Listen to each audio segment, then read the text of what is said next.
Am I wrong for wanting to divorce my husband after he left our newborn and toddler with our teenage daughter while he went out with another woman? I feel like I need some outside perspective on a really tough situation.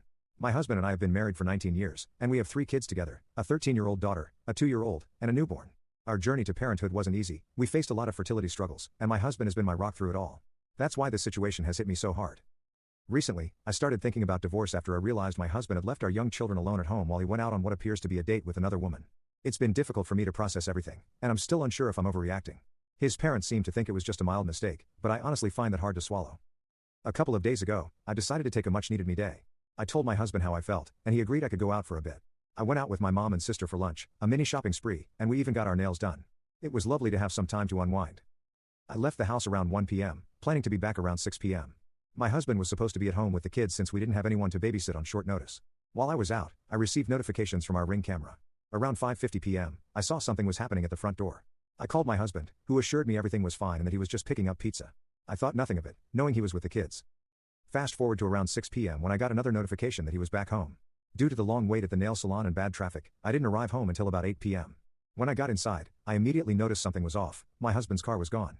I walked into the house to find my toddler playing with spit, and my newborn was crying uncontrollably. My teenage daughter was in tears because she couldn't calm the baby down. I quickly took the baby, changed her, fed her, and got her to bed, checking in with my daughter to see what happened. She told me she didn't know where her dad was but that he had told her to watch the kids because he had something important to do. I comforted her and reassured her that it was a big task for her to handle alone. I felt awful she had been put in that situation.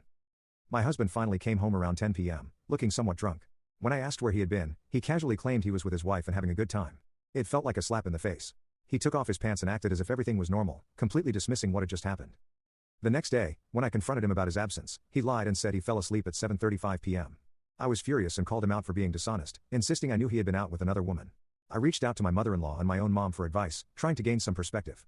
My mill minimized it, saying it was a common mistake for men and that I needed to move on for the kids' sake. You know, they need their father at home. I've been doing a lot of soul-searching since that day. Part of me wants to fight for our marriage, to believe we can work through this rough patch. However, another part of me is devastated and feels that I deserve better. I think about filing for divorce, seeking child support, and pursuing full custody of the kids so I can provide them with a stable environment. So here I am, wondering if I'm being the for even considering divorce. Am I overreacting? Should I be more forgiving because of our history? Or am I justified in wanting to leave this relationship for the happiness and safety of myself and my children? AITAH?